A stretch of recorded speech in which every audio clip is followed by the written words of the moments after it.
Hello, everyone. Welcome to episode 3 of Not the Front Row podcast. I'm Matt. And I'm Jen. And today we're talking about Jurassic Park from 1993, directed by Steven Spielberg and based on the novel written by Michael Crichton. So, Jurassic Park caused one of my earliest nightmares that I can ever remember. Really? Because I used to watch Chucky and Jurassic Park a lot when I was a kid. And Twister. And the earliest nightmare I've ever had was running through the good guy doll factory being chased by the T-Rex in Jurassic Park. And I got eaten. And that was the worst nightmare I've ever had. That's horrible. Yep. That's the earliest nightmare I can remember ever having. Who are your parents that they let you watch these movies? Talking about the movie itself, I think the main character, I guess you could consider him the main character, Alan Grant, is probably one of my favorite people. Or I guess one of my favorite characters in a movie. Like ever? Not ever. I just really like him as a character. I think he plays it really well. He did really well. Yeah. Some actors that we're actually considering for his role as well as others was Harrison Ford might have been casted as Grant, which I don't know if it would have been as good. Harrison Ford's great, but I don't know. He said it was too much like Indiana Jones, which is why he didn't want to do it. Yeah, he does wear the same hat in the entire movie, pretty much. Yeah, you're right about that. And then Jim Carrey as Malcolm. Really? Which I think could have been good. But I do really like who they have in there. I can't remember his name, but I do really like Jeff Malcolm. Goldblum. Yeah, I really like Jeff Goldblum as Malcolm. Okay, I like Jeff Goldblum, but watching it again, I haven't watched this movie in probably 20 years. It's been so long. I don't know, those glasses and that hair, like the whole style. Yeah, it was a bit much. Yeah, I can't wait to talk about Malcolm. He's great. Robin White could have been Dr. Ellie Sattler. And then perhaps one of the biggest changes could have been Sean Connery as Dr. Hammond. Yes. Which would have been really good, I think. You think? I don't know. I think Richard Attenborough is like the perfect Hammond. Yeah, I think it's one of those two. He's just eccentric enough. Yeah. Like, he's really eccentric, and I think you needed that for that part. Yeah. I think both those were solid options. But I do really like the idea of Sean Connery being Dr. Hammond. But again, he was another one that was just in Indiana Jones too, 10 years before or whatever. Yeah, Richard Attenborough did a really good job. He did do a really good job. Eastwood and Marlon Brando were also considered for that part, by the way, which is... For Dr. Hammond? Yeah, which is so bizarre. Yeah, I think they went with the right choice. I do too. I don't think they had a choice because the other people didn't want to do it, but I think they found the right people as replacements. Yeah. Getting into the movie, Dr. Grant starts off. We get a really good scene that I remember pretty well from as a kid. He's talking about dinosaur bones. And then the little kid comes up and is like... it's so great. He talks about him getting his he's like, looks like a turkey to me. And then Grant just kind of gets that, like, switch goes off in his head. He's like, I'm just... fuck this kid's day up. Yeah, you can see how much he's not really into kids in the beginning. And it's kind of... And you made that abundantly clear when you basically told that child to respect the dinosaurs that could rip him apart. I like how he pretty much tells him, he's like, yeah, he'll rip you with his claw right around your genitals and your stomach. Yeah, and your intestines will fall out. And your intestines will fall out. And this kid's like, what, 15? I think he's younger than that. 12? He's really young. He's in the middle of this dinosaur exhibition. Why was he there? I guess he was somebody's kid, but yeah, I guess it was a tour that they were doing. It seemed like because he was telling everybody about what they're doing or whatever. That's true. Yeah, it's pretty clear right away. Alan does not like kids, and he tells Ellie that he's like, I don't want kids, and he's they're smelly. He's like, baby smell. Ellie was like, I don't want that kid. Yeah. And then we get introduced to John Hammond. Pretty much almost ruins the exhibition site by landing a helicopter right on top of it after they just cleared a bunch of dust and dirt off of some dinosaur bones. We get introduced to him, Ellie, and Grant meet him, and we find out that he's the one funding their whole exhibition. Now, mind you, the opening scene, though, before you meet Hammond, is like a death at this park. Yeah. Because, yeah, they were bringing the dinosaur. Do we know what dinosaur it was? It was a velociraptor. A velociraptor? Yeah. Because that poor guy, Joffrey Brown... Is that his name in the movie? Apparently. The character name? Yeah. He was literally just eaten. Yeah, he's eaten by the raptor. Yeah, when they were letting it out. So we already know there's like a liability at this park, according to what happened in the beginning, which is baffling that the lawyers were like, well, just get some professionals and we'll see if they'll approve it. Yeah, a person gets eaten by a dinosaur. They didn't let anybody know about that before they decided to hire them. But yeah, and that's the whole reason why John Hammond is there. I don't think he explicitly tells them that, but John Hammond is there because he needs people to come sign off on the park. He did and didn't. Yeah, he kind of told them. He definitely didn't tell them somebody got eaten. It was vague. Because they didn't even know he had raptors till they got there. No. So, that's part of the reason why... that he told them what the park was. No, he doesn't. Yeah, okay. Which I have a bone to pick with that, because he said they're two of the best paleontologists in the world, but they don't know this guy's creating dinosaurs on an island. This would be like a huge Yeah, wouldn't you think deal. He would have consulted them to... Not even that. I just think a word would have got out that somebody's making dinosaurs. There's maybe not. At least 100 employees on that island. There were quite a few. That leave the island, like every night. Or they leave when there's a storm coming. I think they leave every time there's a storm there. It's cold. It's always storming there because it's Costa Rica. Yeah. And when they get to the island later on, he's like, the boat's leaving at 1900. You need to be there. Oh, yeah. So I'm assuming everybody leaves the island. Yeah, they call it, what's the island? Is Isla Nublar? Isla Nublar, I think. Nublar? It's not a real island. So yeah, I just find it weird that the two best paleontologists in the world wouldn't get word that there was somebody creating dinosaurs on an island. Yeah. Dr. Hammond tells him the whole plot, what he needs them for, and he tells them, we'll pay whatever you want.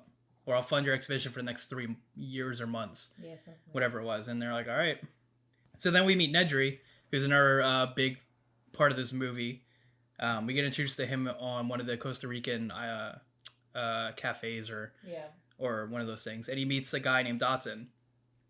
And Dotson, you can tell right away they're trying to be secretive. Dotson's wearing sunglasses and trying to keep low. And then he's like, Dotson's like, you shouldn't use my name. And Nedry looks around and he's like, Dotson, we got Dotson here. It's like, see, nobody cares. I love that line. Right then and there that Nedry's going to be such a douche. I love that line. That's been used in so many different ways. I remember saying that line as a kid. Joe, my brother, Joe, we got Joe here. Just randomly. Never quoted. I have. Jurassic Park in my life. And it's also been turned into a meme now. Oh, really? In the more recent years. There's a bunch of Jurassic Park memes that have been starting popping up. There's a video on TikTok that went big. It was like, what are those? When it's like a video of the long neck wearing shoes.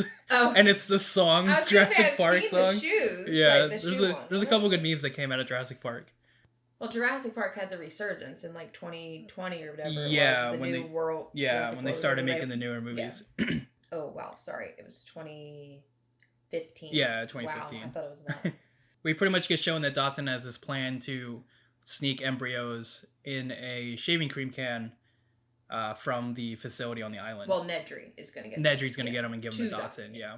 Yep. Did they ever say what Dotson was? He just going to try to make another? I think he's just somebody trying to take them off and sell the embryos to other companies.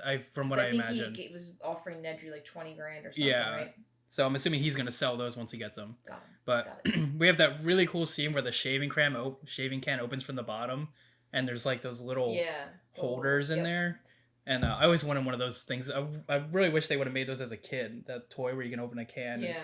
Has and it was you could actually have shaving. Yeah, and shaving comes out. Really cool. I wanted one of those a lot when I was a kid. It just seemed so cool. And when I was a kid, I didn't understand anything that they were talking about. I didn't know what an embryo was. Pseudo fake science in the movie. Yeah, and I had no idea what an embryo was. I had no idea what they were doing. I didn't know anything about cloning. So back then I was like, oh, it's a cool shaving can. Yeah.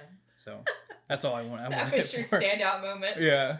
And then Nedry makes Dotson pay for his meal. He's like, don't get cheap on me, Dotson. Just so you know, it's just so clear that Nedry's kind of a douche right away, which is good for his character. He does a really good job portraying that kind of guy. Next character, we get Dr. Ian Malcolm, who... I don't know if you paid attention to this. He has an insane laugh in that helicopter when they first meet each other. When Ellie and Dr. Grant, they all are in there with the lawyer and everything. When he was talking about chaos theory and stuff. He's talking about chaos theory. He goes, "Nar, har, I don't think I noticed it because it's just Jeff Goldblum. Nobody laughs like that. Just makes these crazy noises. But anyway, that's how we get introduced to Malcolm. He says he's a chaos theory scientist, and he is brought in there by the lawyer. The lawyer and him come in as part of a team. So we're introduced to the lawyer Gennaro. He's brought in with Dr. Ian Malcolm to try and dissuade the island. Is that a word? Dissuade? I don't think that's a word. Well, okay. Okay, no, I don't. Were they brought in there to say no to the island, or just to evaluate and see if it was really a viable option? I think they went there to tell the investors if it would be an option, right. A good option to invest. Necessarily. I mean, you could tell. Yeah. The lawyer was going in there. I think both of them really were going in there with like, this is not happening. Yeah. But I don't know that it was necessarily their plan to say no. Yeah. They were definitely there just to evaluate the island, like you said. But this is where all the characters get introduced to each other. They're on the helicopter. And we get the, I mean, probably one of the most famous music songs ever. Yeah, the song. Do. So good. I love the Jurassic Park music. They actually, there's a scene in Superstore where Glenn plays that to like introduce the new employees. I forgot. And Garrett's like, that's my jam. Dude, I love that. That theme's so good. It is good. It is. I don't know who scored it. I actually didn't look that up. Is it John Williams? I don't know. He scored everything, I know. Probably. Whoever did that, I'm sorry for not writing the name down, but he did an amazing job. I know he scored. I don't know why I didn't write it down. John Williams. I'm so good. He literally scored like every movie in the 80s and 90s. So.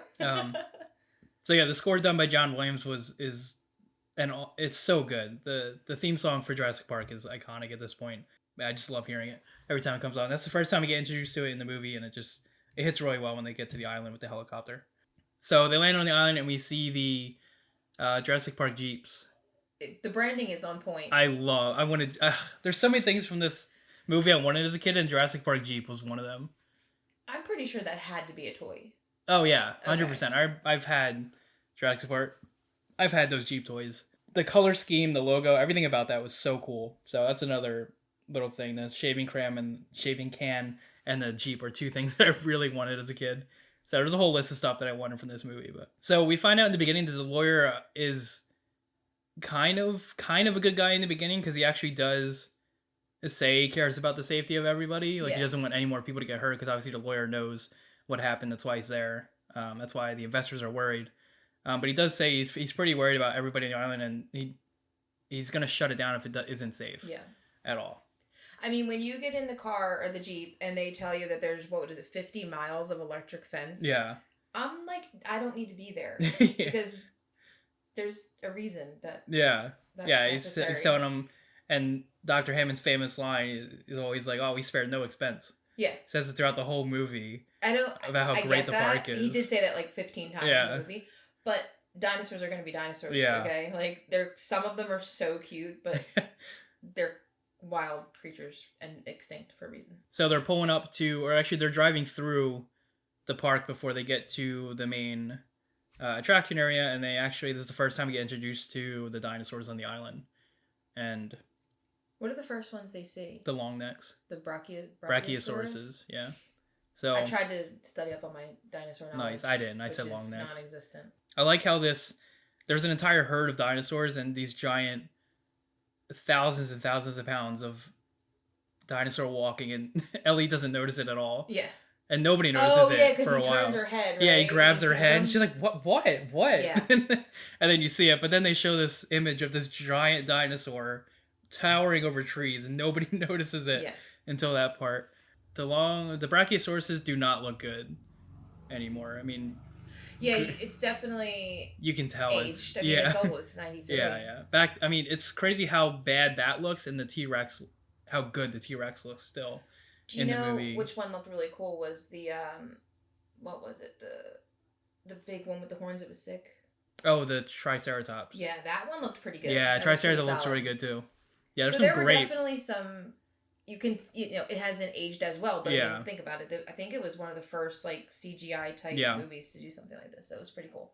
Yeah, every time they show the image of Grant pointing up at the long neck in the background, I just imagine Grant pointing at a big screen and be like, Ellie, look how amazing this looks. It's just, you can tell Grant's in front of a big screen. I actually read that they said that was the most difficult scene and it took the longest because there was nothing there. And they were essentially just talking to the air, you know what I mean? So it was very hard for them to I can imagine. Conceptualize it. Yep. Since we're talking about the effects of the movie, one of the big things that this movie did was their animation style and how they brought most of those dinosaurs to life. This is a quote that I found that said, "No one had put living, breathing, synthetic animals in a live-action movie before. Creature animation had always been mechanical and animatronic. Before Jurassic Park, animators had never even tried to reproduce real animals digitally for a feature film. So, but some of them were animatronic. Yeah, they had a mix of both. Okay, got it. So the effects team that worked on Jurassic Park really helped pioneer the effects for future movies with the techniques that they used to create the dinosaurs. Welcome to Jurassic Park. And it's like nobody could do that line like him, by the way. Like, he was made for that line. Oh, Richard Attenborough. Yeah, he does do a very good job with that. That whole scene, the music comes in again when they see the dinosaurs, and then you see the giant herd of dinosaurs. And Grant gets all emotional. He's like, they do move in herds because obviously they've been extinct for millions and millions of years. They've been studying it their whole life. So for them seeing this for the first time and confirming some of their studies was probably really emotional for them.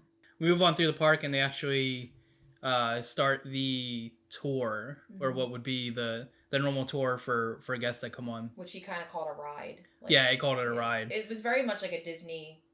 Yeah. Like a Disney theme park kind of ride that you would go to. Okay, the interactive film that he made. It's funny. The guy that narrates that film, the way he says dinosaur. I know. So I know. Hard. He said dinosaur. Dinosaur. Yeah, his name's Richard Keeley. Richard Kiley? No, the narrator, Gregory Lewis Burson. The other one was for the DNA guy. In the car. The DNA guy, was Gregory Lewis Burson. You're talking about the guy that narrates the Jeep ride. When they go, okay, yeah. I just remember the DNA's voice is great. Mr. DNA was dinosaur. Dinosaur. I was laughing the whole time watching that scene. As a kid, I loved that little video that they did. I had no idea what they were saying, but it was really good for the audience that he intended it to be. It was made really to have families come. Yeah, for kids that were like my age, like 6, watching this for the first time. Yeah. It was interactive enough to where we paid attention, but we still had no clue what the hell they were talking about. It definitely reminded me of something I watched in like elementary school. Yeah. For sure. Yep. I really like seeing the mosquito trapped in the tree sap in that Amber. movie. His cane is tipped with a spear of amber. A sphere of amber. Yeah, that was. I love seeing that. And it's pretty cool. Yeah, and you see that several times throughout the movie. Yeah, when he's like pensive or whatever. He's like looking at it. He's just staring at it. Yeah, and I really like now watching the movie when I'm a lot older. I actually understand that they took blood from the mosquito and got most of the dinosaur DNA and then mixed it with frogs and other creatures to create a whole dinosaur, which apparently is not actually what could happen. It's not possible to actually just mix DNA like that and it would create a dinosaur. So it's somewhat based in scientific realism, but also it's not possible to do that. And when they start talking about that, then they start talking about how they're all female. Right, yeah. But you get that line from Malcolm where he really foreshadows kind of like what's going to happen because he says, if evolution has taught us that life will not be contained, it breaks free, expands to new territories, and crashes through new barriers, painfully, maybe even dangerously. And that is such like a foreshadowing of what you're going to happen, or you're going to see happen in this film, which had you not seen it, maybe you wouldn't have caught it, but seeing it, you're like, oh, wow, he really... the whole foreshadowed several things, like, as you're watching the movie. Yeah, which is his whole job. He's chaostician. Yeah. Is his job. So it's just... He's trying to... His job is to tell people what could happen that could go wrong. Yeah. So... because they were talking about how they control all of the breeding. And when those little velociraptors hatch from those eggs... I want one of those. Yeah, the little tiny dinosaur. If they could stay, Effect for that is really good too. I really like the raptor coming out of the egg was really well done. But that's when they tell you that all the dinosaurs on the island are female. They don't give them the chromosome to become male during the cloning process or the aging process when they're eggs, and then.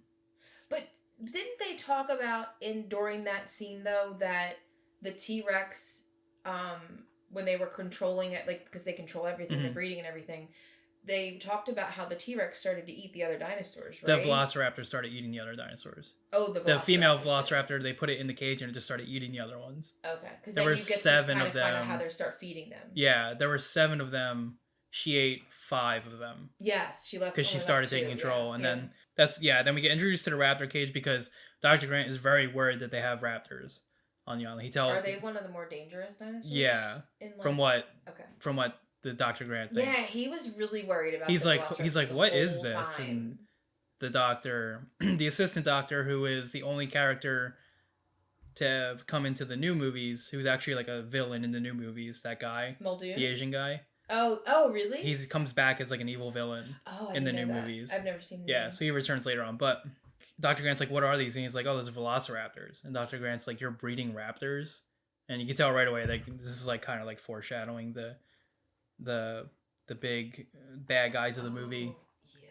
And then Grant goes to check out the raptor cage. We get introduced to the game warden, who we saw in the very beginning of the movie. He tried to save the guy from the raptor getting eaten. Muldoon then. Yeah, okay, so Muldoon is the game warden there. Super effective hunter. He's hunted every kind of... He was very worried too. Yeah. The whole time. He doesn't like the raptors. Yeah. From the beginning. I think he tells Grant, he's like, we should kill them. Yeah. All or something like that. He referenced the raptors a lot. Like, in terms of the danger. Yeah, I'm assuming his whole job was to just keep track of the raptors his there. Safari outfit that he wears throughout the movie. Yeah. But he's also a really good character. I liked him a lot. But that's where Dr. Grant and him start talking about how smart the raptors are becoming. Which is a problem. The fact that they were looking for weaknesses, in the fencing and stuff, crazy. Is terrifying. And he said they start remembering things. Yeah. And you're just like, yeah, this will work out really well. I mean, let's bring children. And it's so... He does a really good job of setting up how powerful the raptors are going to be. Yeah, he really does. I like the next scene where they're eating... eating for the first time, having a meal. After seeing the goat. Yeah, after seeing the cow get absolutely destroyed by the raptors. And that's another thing about this movie. The sound design for the raptors, sound design for all the dinosaurs are really good. Yeah. Considering that none of us know what a dinosaur sounds like, they did a really good job of making them sound very powerful and scary, especially the raptors. I can imagine this in a theater. I didn't see the movie in theaters, but I bet it'd be really cool in theaters to see it. Yeah, the sound design, another part of the movie where a group did really well was the sound design team. I'm pretty sure they did I think it was a mix of a couple animals in heat and some other noises. Oh, yeah, it was noises. Like an amalgamation of different animal sounds. Yeah. To create the raptors and the T-Rexes and everybody else. So that was really cool to hear. Or everybody's kind of giving their opinion, talking about the island a little bit. And Ian Malcolm is the first one to bring up that this island's a really bad idea. Yeah. And he had a great line in the scene. Yeah. The dinner scene. Do you want Yeah, do you have it? I didn't know where you were going. I didn't write down the whole thing. No, my favorite, your scientists were so preoccupied with whether they could, they didn't stop to think if they should. Mm-hmm. Which to me was so on point. Yeah. But I think this is also where you find out that the lawyer is not exactly against it. Because the lawyer is great in this scene. You could charge $2,000 a day, $10,000 a day. He's like, people will pay it. Yes. And then I like how Dr. Hammond's like, this is not an island for rich people. And then he says, oh, we'll have a coupon day. Well, yes. We'll have a coupon day for the island. When I was watching this, because I looked it up, like, where is this? As I wanted to make sure. And I'm like, who can afford to just go to an island 120 miles off the coast of Costa Rica? Coast of Costa Rica, that's hard to say. And, like, go to a dinosaur park. That for $2,000 a day minimum. That, like, I'm doing. Yeah. No and he's thinking everybody in the world can come enjoy this park. It's not like going to Florida. Yeah, you're going to Costa Rica. And you got to take like a helicopter to get in there. Yeah. That's not just like a typical day. Yeah, so John Hammond has some wild ideas for trying to get as many people as he can on that island. But obviously the lawyer's like, no, we're going to charge a ton. And this is when the lawyer starts changing his attitude. He's kind of like, one person died. Okay, just think of how much money we can make. He's like, the merch shop. Like, just imagine the merch shop. He did talk about the merch shop. He's like, oh my god, the merch. And he knew about the deaths. So yeah, he was the first one to say he cared about the safety. Yeah. And then he's like, oh man, look how much money we can make. Yeah. And then he completely flipped his attitude on the island. He's like, yeah, who cares if one person died? Let's just try and make as much money as we can. Sometimes, gotta let him go. I don't know. Everybody pretty much tells him that what he's doing is not good. Yeah, especially Ian Malcolm tells him. Roy goes in on him. Dr. Hammond is, the lawyer's okay with it, but for the wrong reasons. And then even Ellie is like, she was skeptical. Yeah, she's like, you have, nobody knows what these creatures are, what they do, because they haven't been around for millions of years. And she's like, they don't know what century they're in. All they're going to do is defend themselves. They don't know how they're going to adapt to this new area they're going to live. Yeah, so then finally he's like, surely Dr. Grant, if anybody in this room is going to be on my side, it's you.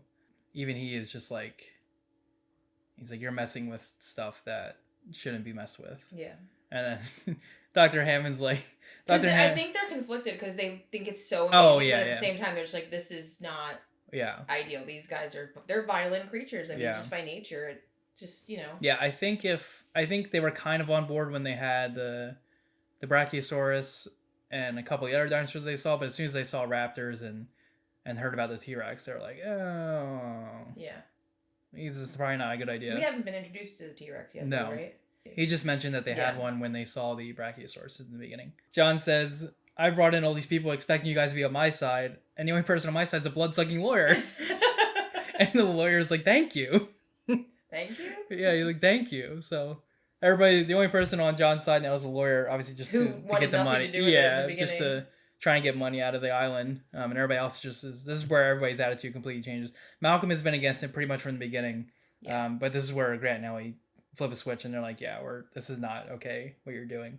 So, and then now we get introduced to the grandkids of Hammond. Yeah. Grant sees them and Ellie turns around to Grant and Grant just has this look that he's just like, what the fuck are they doing here? I don't know if he's like worried about them or if it's like a mix of like... No, I think he's like, why are there children? Yeah. I don't like children. At first I'm like, he could be worried about them. And then I'm like, oh no, he just really hates kids.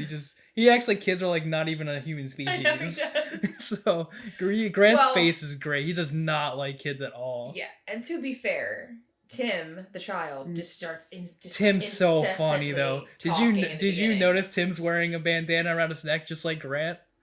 I didn't. Tim's wearing a different color bandana, but it's tied around his neck just like Grant. All I thought of when they first introduced that child was, and he ends up being a great character. Yeah, Tim's great. But in the very beginning, when you introduced him, all I could think of was the kid in the movie Home Alone. Yeah, you think of Home Alone. Does this car get good gas, Mom? And he's just like talking incessantly. That's how I viewed Tim in my head, and I was just like, oh. But this is like Tim meeting his hero because he loves. Yeah, he Tim's all about dinosaurs. Everything. Yeah. Tim just loves dinosaurs, and he's a big fan of Dr. Grant, so he has the little bandana around his neck just like Grant does, which is really cool. But I love his little dig at Grant when he's like, but I read this other guy's book, and it's a lot thicker than yours. That's when they see the Triceratops.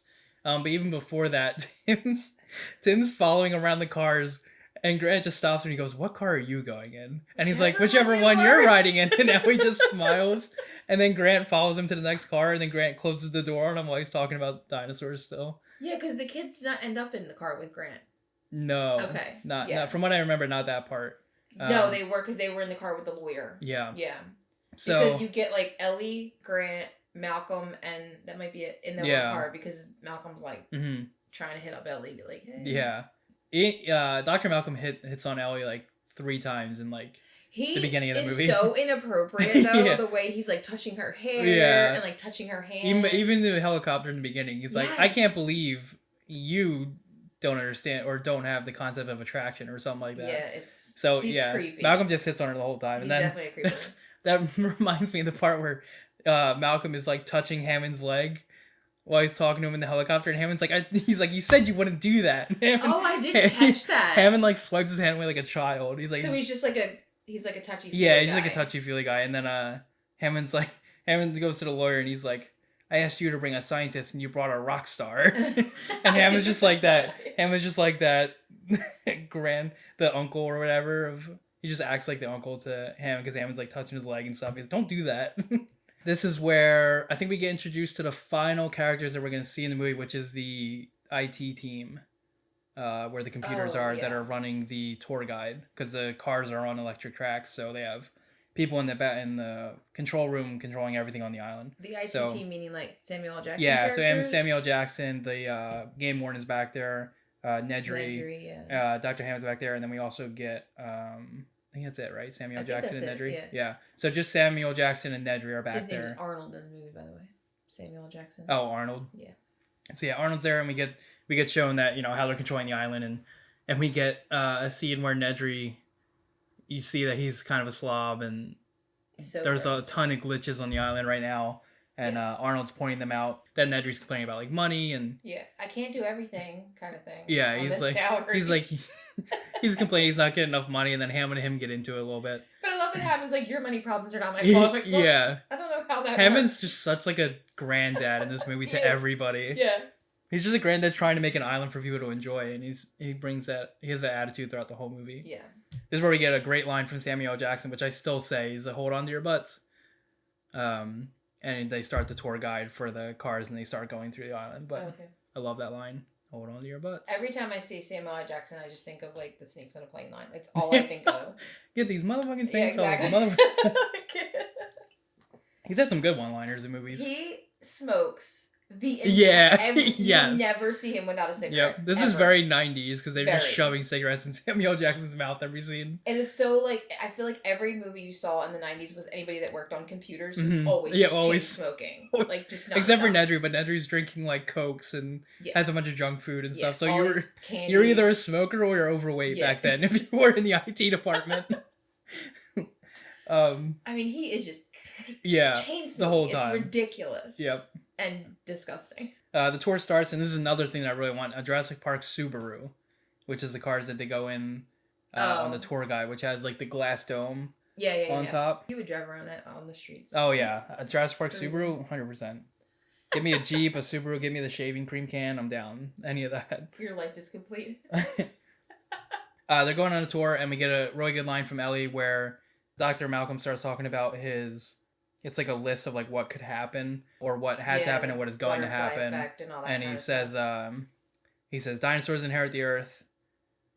Dinosaurs get destroyed. Man inherits earth. Man creates dinosaur. Dinosaur eats man. And then Ellie says woman inherits the earth. Which is such a good line that Grant laughed at. The look he gave her. Yeah. But I love that line from Ellie. He's like, woman inherits the earth. They're going through the tour, and you can kind of tell it's not going well because some of the dinosaurs aren't appearing. Yeah. And you see Malcolm go in like the thing, he goes into the camera. See some dinosaurs on this tour? He's like, you plan to have dinosaurs on this dinosaur tour, right? Hello? And then Hammond's like, I really hate that man. Hammond's so defeated. I didn't realize prior to him showing up that Hammond didn't know who he was at first. I didn't realize they had never met before. Yeah, I think they don't really say that, but I guess they kind of allude to it when he says you brought a rock star instead of a scientist or whatever. So they're kind of going through the tour, and then they come across the Triceratops in the field that is sick. That's when Ellie jumps out of the car, and everybody kind of follows, and that's where Tim says the line. He's like, I read this book. It was much thicker than yours. Talking about the dinosaurs and how they died. But yeah, so then we get the Triceratops scene, and like you said earlier, the Triceratops looks amazing. Cool the breathing in and out, the face, the tongue, everything about the Triceratops is really well done. I'm assuming that was all animatronic. That's where we get introduced to the T-Rex. Which, for the first time. The storms, they're showing like the waves, like the giant waves coming across the island, was actually a hurricane. Oh yeah, it actually hit when they were filming or something, right? Yeah, they filmed it in Kauai, like a Hawaiian island, which is the island that just caught fire.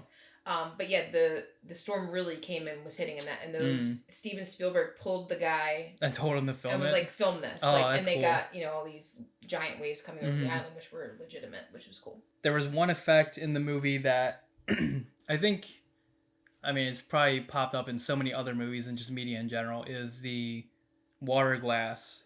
Yeah. With the waves in it. Yeah. Like every time the T-Rex steps. Apparently that wouldn't actually happen like it does in the movie. They had to put somebody under the car.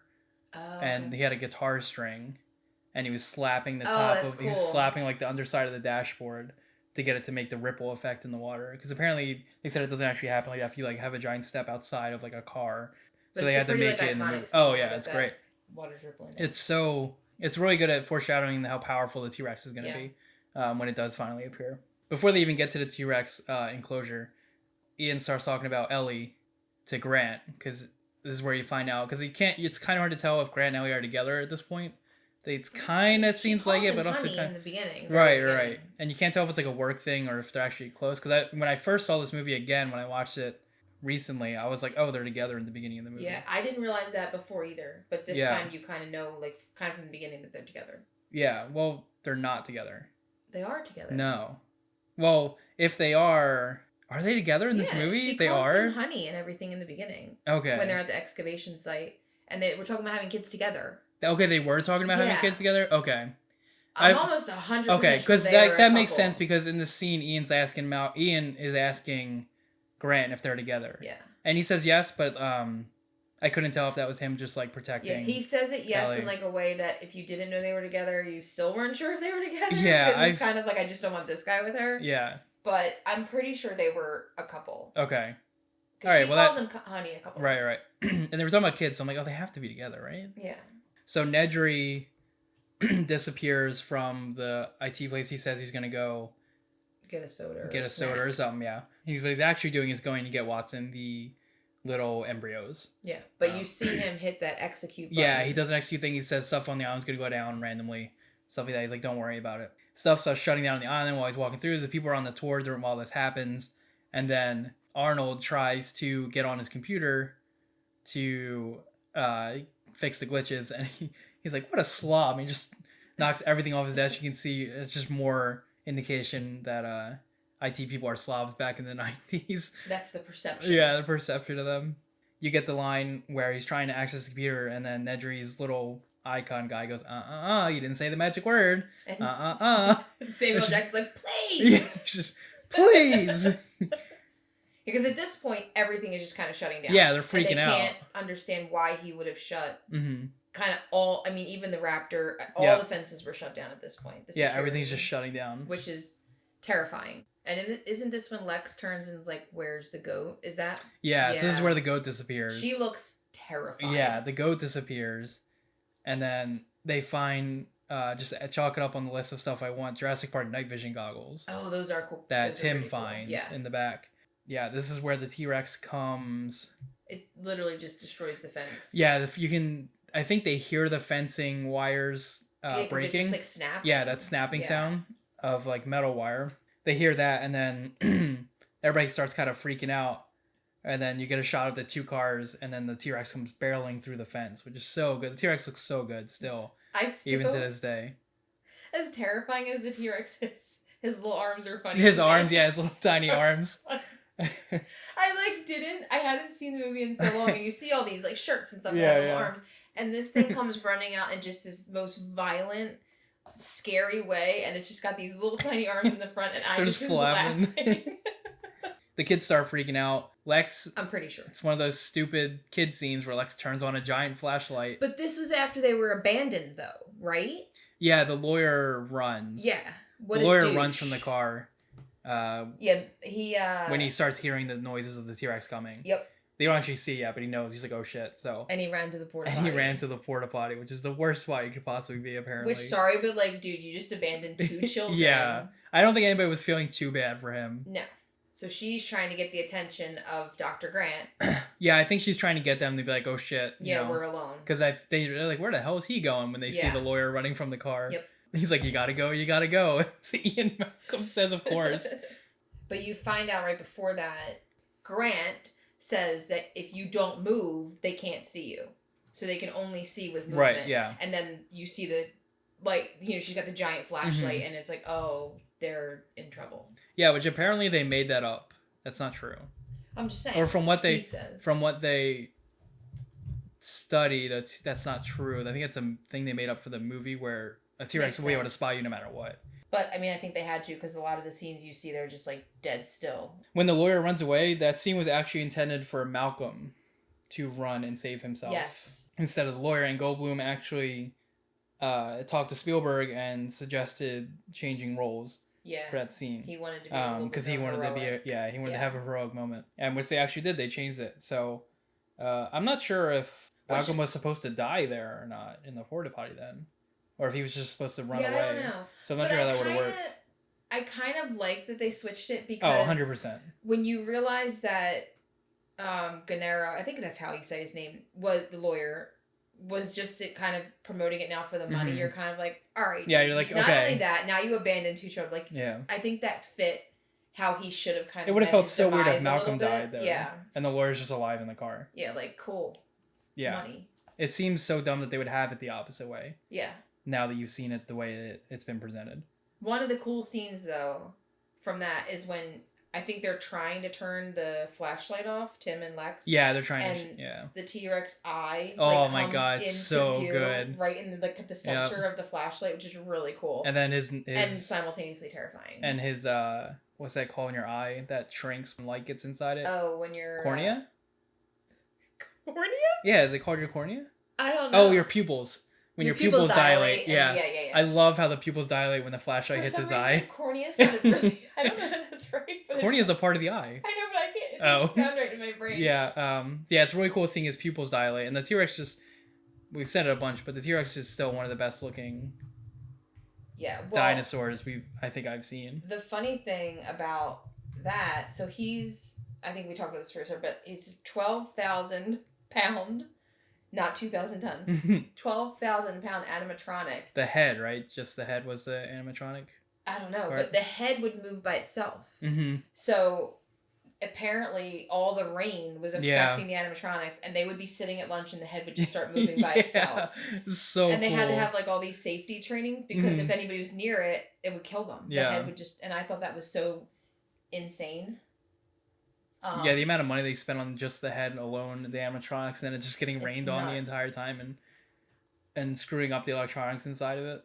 So we find out that he abandons them. Then Grant is trying to get the T-Rex away from the car because these children are in there by themselves, and that's when he pulls out the flares, and then you get the heroic Mr. Ian Malcolm. Ian Malcolm becomes the hero.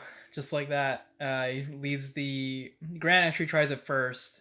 Yeah. Leads the dinosaur away. And then Malcolm takes over with another flare. And Malcolm actually gets hit by the dinosaur and gets knocked out in the porta potty area. My note said, I feel bad for Malcolm. He tried to save the kids and got killed. Whoops, never mind. Yeah, just like a fake out. He just gets knocked out and covered in bamboo. Yeah. And then all the walls fall around the toilet. And there's the lawyer just... cowering in fear. Yeah, and the T-Rex does this little like dog thing where he like turns his head to the side a little bit. Yeah. The T-Rex just looks at him and then he's like, all right, well, I'm just For gonna a minute, eat you. I thought he was legit going to the bathroom because I didn't realize he had shorts on. Yeah, it looks like his pants are down. And I was like, wait, was he actually going to the bathroom? Yeah. Like in the middle of a T-Rex attack? But he wasn't. He was just and then the first... the way that T-Rex just comes down it's awful. It's the first death from the T-Rex that we see. Yeah.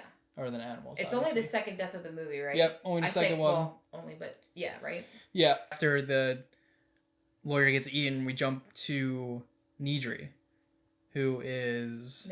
Nedry, sorry. We jump to Nedry, who is trying to get to the boat. I really thought it would have been cool, because I actually rewound it, because I was trying to remember... I guess maybe I'm jumping ahead a little bit, but I was trying to remember what he got attacked by. And there are certain parts... when he's collecting the tubes of the embryos, where they show the name. Oh, the name of the dinosaur that kills him. They don't show the name of the dinosaur that killed him, which I thought was really weird because that would have been kind of like an omen. Like, like a foreshadowing. Because he got attacked by a Dilophosaurus. I don't know if I'm saying that Which right. is a dinosaur they didn't see on the tour. Yes. Yeah, he says it's poisonous. Yeah. Or can be poison. Cool. Yeah. But I was hoping that one of the tubes would have been that. Yeah, that would have been cool.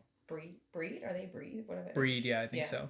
So he's driving through the island while the stuff's getting turned off. He's going through the gates and stuff. Pouring in the middle of it. Pouring down rain.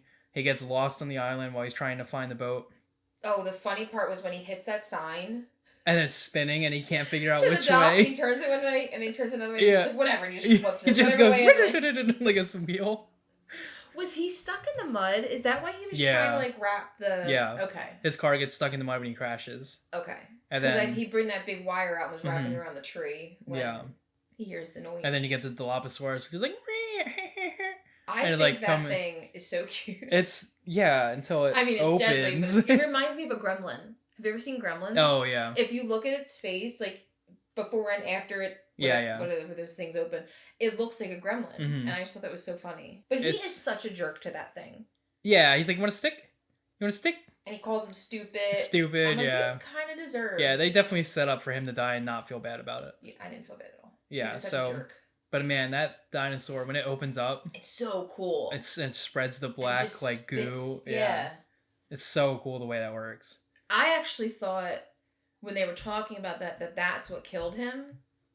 But then you realize he gets in the car and it's in there with him. It's in there with him. I love when he turns to the passenger seat and it's in there with him and it opens up again. That crazy noise. It's so cool. Yeah, that's a really cool scene. Yeah, like, just that dinosaur is so terrifying. It's really cool.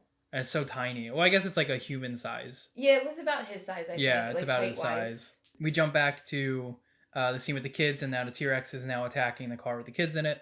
And at this point, Grant has come over to help them. Yeah, Grant's trying to get the kids out, and the T-Rex comes back, and the Jeep is flipped over, the Subaru is flipped over, and the kids are trapped underneath it, and he's trying to get them out. And Tim's actually stuck. Yeah, so Lex gets out, but Tim is like really stuck, and then the T-Rex comes over, puts his, and this is where they do the scene where he says, if you don't move, he won't see you. Yeah. And so Grant and Lex are stuck against the car. So Grant that poor kid. All the mud's coming into the car and the T-Rex is crushing the car on him. And I'm sorry, like a toe of a T-Rex, that car would be a pancake. Yeah. Like, come on. That part I was like, it's kind of ridiculous because you can't have it stepping. I mean, half of its foot was on this car. Yeah, it's pretty heavy dinosaur. And it really wasn't, to me, crunching enough. So I feel like, I mean, obviously it's not a real dinosaur. Right. It's not a real movie, but to me it was like, all right, you got to kind of do something there because that car would literally be pancaked at that point. Tim ends up stuck in a tree. Grant and Lex are at the bottom, and Grant has to go up into the tree and save Tim. Yeah. And then, Tim's like terrified up there in the tree or whatever. So this is a really cool scene. I love how the car is falling down branch by branch while they're trying to climb out, which happens a lot doesn't happen a lot, which happens a lot to Tim and Grant. Tim and Grant always seem to be in peril. Yeah, peril, and Lex is kind of like, I'm just here watching. And she's the most terrified one. But it's poor Tim. Tim gets put through the ringer in this movie. That poor kid. But the funniest part was when so they get down to the bottom of the tree and the car falls on top of them. And Tim's like, well, we're back in the car again. And Grant's like, at least we're not in the tree. Yeah. I just thought that there are some good funny lines in this movie. Because he's so funny because he's put through this, like, through hell. And he always has, like, a one-liner. Yeah. I mean, no matter what happens to him, he has a one-liner. And I just think it's so cute. Yeah. Because in the beginning, I was like, this kid is so annoying. Yeah. But then he just becomes very endearing. Mm-hmm. I liked him a lot. So then Ellie comes to the top of the dam with the doctor. And then they're looking for everybody because they see the cars. They see the wires are down. They see that the car is just sitting there empty. They find Dr. Malcolm knocked down on the ground. Yes. Is where he's like... He's like, I think the doctor is like... Ellie's like, is it safe to move him, right? Or something? Well, they find the lawyer. And the doctor in the back's like, I think I found the lawyer. And she's like, I think I found him too. Because he's in pieces. And I was like, ooh. Yeah. That's rough. He's like, yeah, I think I found him too. And they're like spread out throughout the porta potty area. Ellie and the doctor just split up or go look for Dr. Grant. And Malcolm's just sitting in the Jeep in the wide open where a T-Rex just was. And Malcolm's by himself with a broken leg. Oh, and that's when Ellie realizes that the T-Rex is out, right? Yeah, and then... And it was just so funny because they show Malcolm's just sitting in this Jeep. He can't move. So, like, any point the T-Rex could come back. Yeah. And then I think they hear it again. They hear the footsteps of the T-Rex. Yep. And then Ellie and the doctor come running back all of a sudden out of the woods. And they're like, okay, we gotta go. And then this is where you get the really cool chase scene with the T-Rex in the Jeep. I'm pretty sure the T-Rex would be able to flip that Jeep. Oh, yeah, 100%. In a heartbeat. But he does the whole, like, head nod thing and, like, hits the Jeep with his head. And then, but they do end up getting away. But it was a really cool chase scene. The T-Rex looks great in there. The whole scene was really well done. But this is now when the three of them, Grant and the two kids, kind of find their way. They're trying to find somewhere safe. They're walking through the woods at the bottom. And they climb up the tree, right? Tim has another good little joke here where they're walking through the woods and he goes, what do you call a blind dinosaur? I love this one. Do you think he saw us? Such a good dinosaur joke. So funny. Do you think he saw us? They were up in the tree at that point. No, they're walking through the woods. Oh, okay. They're trying to find where to go. Yeah, he just throws that joke out there. It's so funny. And then he threw another one like about a dog of a blind dinosaur or something, but I don't remember that one. I think so, yeah. He's very childlike. So yeah, it's he's so funny that like, he went through all this and he still like wants to joke around and kind of be childlike. So there's a scene where John Hammond and Ellie are in the dining room and they're talking about and Hammond's eating all the ice cream, right? Yeah, Hammond's eating like a bunch of stuff. My first thought was, how is he eating? His grandchildren are like out there being attacked by a T-Rex. And he's like, it's melting. But they show the gift shop for a second. Like a Jurassic Park drinking cup from that island is like $25. They showed pricing? No, but they showed the merch store. Oh, the merch store set up. I saw like the stuffed animals. And that stuff is incredibly good. If that was ever a real island, that stuff is so expensive. Yep. Like probably way more than an aquarium gift shop for sure. I mean, these people obviously have money. Dinosaur Island. Like $100 stuffed animal. John's kind of wild because he's already talking about just making another part. Oh yeah, how he can fix all the problems. Now we know all the problems. Yeah, he's like, now we know everything, and now we'll just go to another island and make another And island. she's looking at him like, are you out of your damn mind? Ellie's just like, what the fuck? We jump back to Dr. Grant, and this is a scene where they very quickly tell you that Lex is a hacker. She's a computer hacker, which is like a very quick one-liner throwaway. He's like, Tim's like, you're always in your room hacking stuff on your computer or whatever, which comes into play later. But that's something I noticed that they threw that in there real quick to be like, that too. To say, okay, later on, it's okay. What's gonna happen. And so people aren't like, oh, how does she know how to do that later on? They just quickly threw that line in there, which good on them for closing that plot hole real quick. There were a lot of ways they foreshadowed kind of everything that happens, which I thought was cool. Like it all kind of ties together, which was cool. They climb up into a tree, and then this is where we get the tree is so cool. Yeah, the tree scene with the bronciosauruses sneezing on Lex. Oh my god, they're so cute. When she's terrified, she doesn't realize they're herbivores. Yeah. And Tim's like, calm down. They're not going to eat. Well, maybe they'll make an exception for you. For Lex. And then Lex I feel bad for Lex because she just gets sneezed on when she tries to pet him. Gross. Oh, covered in snot. Tim's like, bless you. Well, I love that Dr. Grant got the tree branch, right? And he won't let go. He wants to feel. I'm like, that thing would pull him out of that tree. It would pull him right out of the tree. And this is the first time we see that Dr. Grant is kind of warming up to kids because they lay on him while they're in the tree, and he's just kind of like, oh, well, shit. Well, you see his face, and he kind of was like, oh, they feel safe with me. And I think he loved that they felt. Because she was terrified he would leave them. You know what I mean? Like, I think he felt really because I think Lex says you're not going to leave us, right? Yeah. After the lawyer left them. So, I do think this is where he starts turning around on the kids. And he's like, oh, okay, they are human beings. Not terrible. Good call, Dr. Grant. Ellie, John, Malcolm, and Arnold are underneath in, the bunker? Like a power room or something. They're underneath, some kind of bunker. I think they went in there because everything was shutting down. So Arnold goes to fix the power himself. Everybody else goes down into the bunker. Yeah. Arnold doesn't come back. They can't get him on the radio or anything. They're waiting to hear, and then they decide, okay, well, somebody's got to go find Arnold or figure out what's going on. And so this is where they're talking about who's going to go do it. And John's like, I should go because I'm a man. Yeah. And he doesn't say it, but he says because I'm a man. Well, no, he says because I'm a. Oh, he goes, you're a. I'm a. Points it out, and she's and it's so weird for John to be randomly misogynistic all of a sudden. I guess it's like a '90s thing. Yeah. Like to just throw into that movie right there, but John didn't seem like he would be misogynistic at all, and then they just throw that in there. I don't know if it was. He's probably not like that, but he probably just thinks that he could do a better job. My original thought was not that he didn't want her to be in danger. I don't know if it's that. It seemed to me like he was like, maybe I should go because you're a girl, but maybe I should be like the man. Yeah, even though I don't know how he was playing it. Even though Hammond's 60 years old. He walks with a cane. I know. What does he think he's gonna do better than Ellie? And Ellie was like, we'll talk about your sexism when I get back. Yeah. That was a good line from her. Yeah, and then I think when they go back to the kids and Dr. Grant, they're walking to try to find their way out now that it's daylight, and they find these hatched eggs, and now they realize we're in trouble because now they found a way to breed.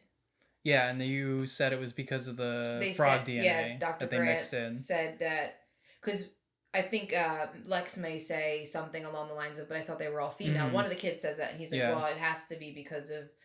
He talks about how there's these frogs, I think he said South America, where they actually, if they're in a same-sex environment, can actually change their sex. So they think that DNA somehow found a way in these dinosaurs that they could breed in these. You see, I mean, it's probably maybe 8 eggs that hatch, and you see all the little, I think they were raptors. Yeah, I can't remember what they... Yeah, you see all the little footprints. The little footprints, yeah. And that's when you realize this island has gone. Yeah, and that's when everything that they said they keep control of and nothing everything to worry they said about. they can control, they can not Yeah, it's now just flipped completely. Yeah, exactly. But do you think they would have studied the frog to be like, they definitely can't change sex, right? I think they've tried to figure that out before they mix their DNAs together. That's another whoopsie. There's one scene, and I had to say this because it freaked me out. So Malcolm, it's right after he's like injured and everything, and they show him like laying on like the table with his shirt open. I'm like, what is he posing? Like, he looks like he's posing. Like a romance novel or something. It was so creepy that I had to make a note of that. Because he just looked so weird. Yeah. In that scene. Like, that's the first flashback or the flash you see of him after he's injured, and they get him back to like the bunker or whatever. Yeah. And it's the most bizarre thing to me. After Grant and them find the eggs, they end up at the electric fence that is part of the T-Rex enclosure, from what it looks like. Grant's testing out the fence, and he plays a trick on the kids. He grabs the fence, and he's like, oh! He's like pretending he's getting shot, which is an awful joke to play. And the kids are at that terrified. Point. Yeah, the kids think, oh God, not a lawyer again. Grant's dead. And the kids are stuck by themselves, but Grant's just playing with them, and he's like, all right, come on, it's fine. So, but they hear the T-Rex right before that roar. Yeah. And they're like, oh shit. So then they have to go really quick. As the kids and Grant are climbing the fence, you jump back to the game warden and Ellie trying to find the power station. Yeah. And where Arnold went. And this is where they run into the raptors in the forest. Yeah. So the game warden's like, you go ahead. The game warden's like, we're being hunted. Yeah. Oh yeah. That was creepy when the way he said that. And he's like, I'll stay. He's like, you need to run. And he tells her to run. Into the tree. And then she slams into the tree. She hits a tree, but then Ellie runs into the power station. So Ellie gets in and is like super happy, and then kids are climbing over the fence. Perfect timing. Ellie hits the switch to turn on the electric fences again. Well, he's good. I'm gonna count to 3. Yeah, I'm gonna count to 3. 1, 2, and then she Ellie fucking hits the switch and he flies. He flew off that fence so far. And thank God Grant's in the perfect position to catch him. Yeah. But again, poor Tim is just getting the shit end of the stick of this whole exhibition that he was supposed to have fun on. Yeah. I think Grant actually revives him. Yeah, because he's pretty much dead. He wasn't breathing. Yeah, and then Grant performs CPR. Brings him back to life. Tim's fine. And then the best part was when he wakes up. Yeah, what does he say when he wakes up? 3. Oh. What a good line. Every time he's injured, he responds with this like quick witty one-liner. And when he said 3, I was like, this kid is so cute. You just couldn't. I mean, and I think how Dr. Grant says, Big Tim, the human piece of toast. Yeah, even Grant's got a couple good one-liners in there. The human piece of toast. Ellie gets all excited because they got the power back on. And then this is where the raptor pops out from behind her in the power station and tries to go after her. And she gets pushed back and she ends up against another wall. And Arnold's arm falls through. She's so relieved because she's like, oh, he's here. Arnold's hand lands on her shoulder from behind her. And she's like, oh, thank God you're here. And then she takes a step out and it's just Arnold's arm. That's all that's left of It's just his arm coming out. And she's like, oh my God. So she freaks out. What actually happened in the scene with Arnold, when the hurricane came through, the whole set where Arnold's death was supposed to occur got destroyed by the hurricane, including that path to the maintenance shed, which forced them to cut scenes of Arnold getting killed. So Arnold's death was supposed to be in the movie. He was supposed to get killed by velociraptors, but the hurricane destroyed the whole set and they couldn't do it. So that's why it seems very like... I mean, it worked out the way it was in the movie. We're just not knowing, but... They had to completely relocate. Yeah. Because they were filming in Hawaii and then they ended up back in LA to do the rest of the scenes, I think. After the hurricane. The hurricane decimated the entire island. For real, like in real life. But apparently Richard Attenborough slept through the whole hurricane. Yeah. And then when they asked him how, he said, "My dear boy, I survived the Blitz." Yep. So Richard Attenborough just showing how much of a man he is by sleeping through an entire hurricane. The game warden ends up in the forest by himself, and this is where he gets eaten by the female raptor that he was talking about in the beginning of the movie. Or he's like telling him how they problem solving and stuff, and then the raptor actually tricks him and ends up eating him. Wait, how did it trick him? Because he was focused on he focused on the one raptor, and it's exactly what Dr. Grant talked to the kid about in the beginning. Okay. He said, "You think the attack's coming from the front, but it always comes from the side. I did not connect that. Yeah. The female raptor actually ends up next to him. Got it. And he goes, "Clever girl," and then it eats him. That's a good. Thank you. I love that line. Impression? Yes. Good impression. Wow, I could not. I was like, interpretation's not right. But yeah, unfortunately, game warden gets killed by the raptor. The one thing that he was there to kind of protect everybody else from, right? Yeah, protect everybody else from. The kids end up in the dining room. Yeah, and they see all the food. That food assortment is crazy. Yeah. But there's so much good food though. From? Yeah, I guess they set it up for the tour. Yeah, but then just left. But what's his name was out there eating ice cream. Isn't that the same room? Yeah, it's the same dining room. All that food was not there. Oh, I guess they just set it up then. Yeah, but why? People or it's a continuity error thing. It's a continuity error for sure. Yeah. Because that food was not there. That looks like a lot of good. Even the Jello looks good. That Tim's eating. So gross. I think the original concept for the book was that a velociraptor. It was it was based around the velociraptor, like the original. That makes sense. Of the book. So I think that's why we see so much of it. I mean, they're so cool though, especially the kitchen scene when they end up figuring out how to use the doorknob. It's ridiculous. It's not a knob; it's actual handle, yeah, and he puts his claw in the handle. Yeah. It's so cool, and he uses his head. Are running away from the velociraptor, right, to go into the kitchen. Mm-hmm. They're so loud. Yeah, they are really loud. They like slam into the door. Mm-hmm. They're banging into the table, and like you're making yourself basically easy prey. But man, I've loved this scene ever since I saw it. The raptors hunting them in the kitchen. Yeah. And figuring out how to open doors, and they look really good even to this day. Well, it's funny because Ellie says, "Well, we're okay unless they learn how to open doors." And then right there is the velociraptor pushing the handle down. It's so cool. I thought they were getting annoying at this point. Kids? No, the velociraptor. Oh, why'd you think they were getting annoying? I'm like, oh my gosh, are we still dealing with these guys? Oh, they're so cool. I love the raptors. I literally wrote, the damn velociraptors are just annoying at this point because they opened the door and I was like, this is insane. I could watch a whole movie based around the raptors chasing people. So the kids end up getting away from the raptors and meeting up with Ellie and Grant, and then they all go to the control room to try and turn the power back on. Yes. And while they're in there... the velociraptor's chasing them, though. Yeah, the raptor follows them, and this is one of those scenes that is insane, because Grant's like, the door, I can't lock the door, and then he looks down, and then he looks up, and the raptor's just staring at him through the window, which is so crazy. And then he looks down at the handle, and he notices the handle's jiggling from the raptor, and then it's such a crazy scene. And so out there. But to think that he's holding the door from the raptor, even with her, is absurd. And the raptor pretty much opens the door all the way, and then they end up, Ellie comes to help. Yeah. And I noticed in this scene, this is the only thing I didn't like about Tim, because Lex gets on the computer to figure out the file system and turn the locks on, but Tim's just standing there the whole time. Like, they're trying to reach the gun, and Ellie can't reach the gun, and Tim didn't even connect that he didn't go help. Tim's just sitting on Lex's shoulder, like, come on, do it. And the gun's on the ground. Ellie is struggling to get the gun with her foot. And Tim's not even paying attention to the door. He's just looking at Lex's computer the whole time, just cheering her on. And I'm like, I wrote down, Tim, get the gun, you're so worthless. I was like, you're not helping hacking. Has been through a lot, okay? Maybe his brain's fried. He was brought back to life after being electrocuted. I mean, come on, human piece of toast. Credit.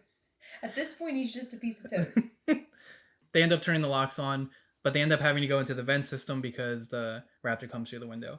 And this is a cool scene where they're going through the vent system and the raptor's under them. Oh, and it pushes the little girl pushing his head. The raptor pushes his head up through the vent, which is really cool. And Lex gets stuck on top. She plays a very, wide-eyed, scared girl really well. And actually, I read that she got picked because of how well she could scream. That's why they... She does do a really good scream. That's why they hired her. Yeah, she's like the it girl in horror movies, or whatever they're called. The women that always scream in horror movies. There's a name. Scream Queens, yeah. She's like the Scream Queen for Jurassic Park. So they end up in the museum area, or the opening of the museum area, fighting off the raptors, trying to survive, and then... the very end of the movie, we get the T-Rex coming through. Just in time. Nobody hears the T-Rex this time. It just comes through the door. Good point. They're just standing there watching the raptor about to eat them, and then the T-Rex literally is right next to them, and nobody... Yeah, the entire movie is emphasized how heavy that footstep is, and then you don't hear it. And then they don't hear it at all. Interesting. Which is just one of those things they had to make happen to make the T-Rex like a big shit moment. But it does not line up very well with every intro to the T-Rex we've had the entire movie. But that gives them ample opportunity to get away. Yep, the T-Rex starts attacking the Raptors. The Raptors start attacking the T-Rex, and that's when everybody escapes. And John Hammond shows up with the car outside. And Dr. Grant says, Dr. Hammond, I've decided not to endorse your park. Oh, yeah. And this is when they're on the way to the helicopters to leave the island, right? Yeah, so Dr. Hammond pretty much evacuates the island. Here's what I want to know. Or, I'm sorry, Dr. Grant says, after careful consideration, I've decided not to endorse your park. So they get in the helicopters and are leaving this island, right? So they get to the helicopter. Now, I have not seen any of the other movies, admittedly. They just leave an island full of dinosaurs that are now able to reproduce. Does that, I'm assuming that comes into play. Well, I guess you need to watch the other 5 movies.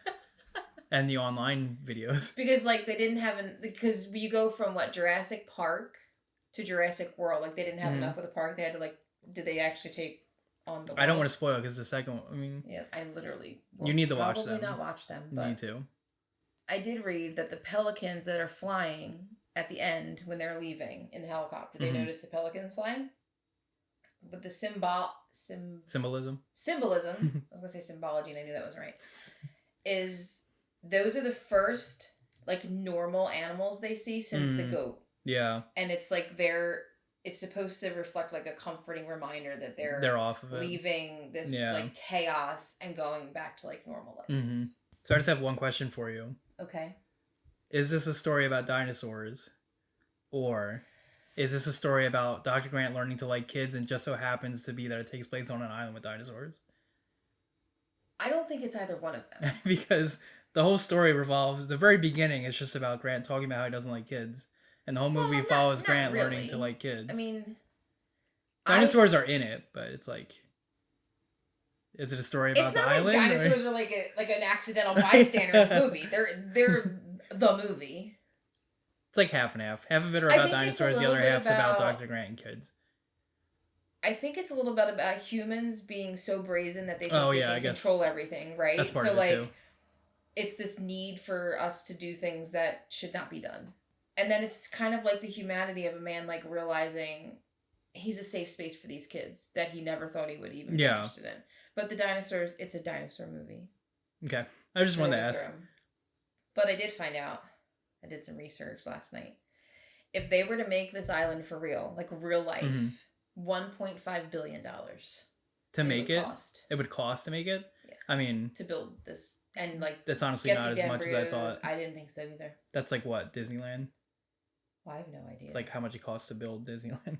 But the movie, it only cost $63 million, which really isn't all that much. In today's... Yeah. If you think about it, I think in 93. Avatar cost tons. But they made it in 92 or something, probably 91, 92. It was the first movie to top $1 billion.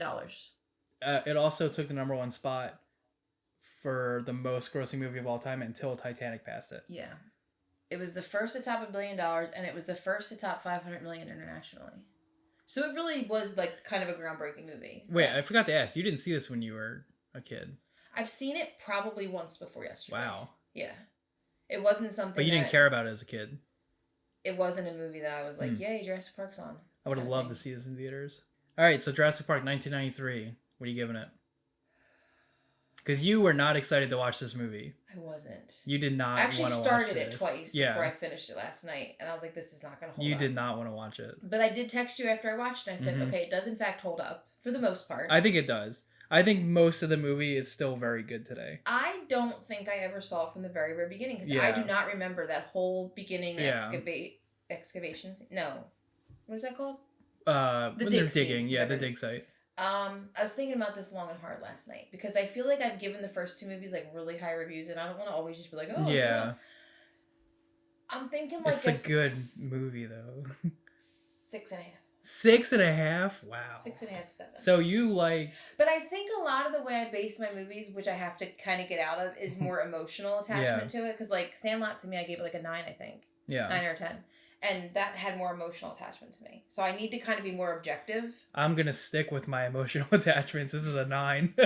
It's a 9, baby. Is this one of your favorite movies ever? Oh, this has introduced me to dinosaurs. Of course. I love Jurassic Park. It feels long though. It's a 2-hour movie. That's why. And it starts to feel long. Exactly. That's why I was like, okay, this Velociraptor. Watching it nowadays, I'm like, once it's like an hour and a half in, I'm like, oh. There are so many movies you can cut down like at least 20 minutes. I think it does feel long. It does feel long. Kind of like our it does feel very dragged out. It feels very long. That's why I think I got annoyed with the whole Velociraptor scene, because I'm like, it's too much. Yeah. You could probably cut out 20 minutes. Yeah. Of the movie and be okay. It was good. It did hold up, which I didn't think it was going to. I mean, again, not my favorite movie, but it's good. Better than I thought it was going to be. Yeah, if I'm being realistic, it's like 8.5 probably. I don't know if I like it more than... Do I like it more than Sandlot? Sandlot is iconic. Yeah, I think I like it a little bit less than Sandlot, but it's got dinosaurs, which I love. So like it's like an 8.5. It's like a 0.5 less. 6.5, 7 for me. Yeah. That's kind of high, I love dinosaurs, so. But yeah, okay, that's not bad. I'll take it. I'll take it 6.5, considering you didn't even want to watch it. And most of the movie still holds up. I did. Once I got through probably the first dig scene, and it started to kind of really get into the movie, I did enjoy it. Mm-hmm. It wasn't something I was like, it wasn't painful like some other movies I've tried. Yeah. All right. Well, that's it. That's episode 3. Going over Jurassic Park. Jen will most likely not watch any more Jurassic Park movies. Probably ever. So this is probably the only review of Jurassic Park you're ever going to get. I mean, I'm not into reviewing every Jurassic Park movie that's ever made. It's okay. The previous 3 sucked. The second one's very mad. The third one I love. That's a very divisive. Third of the original. The third of the original is a very divisive movie. What the hell you mean? If you have to watch it, maybe we'll talk about it one day. The third one is very divisive between the Jurassic Park community. 2001. Wow. But I love it. I love the third one. Anyway, thanks for listening. Hope you enjoyed the third episode, and hopefully we'll see you in episode 4. Goodbye. Bye.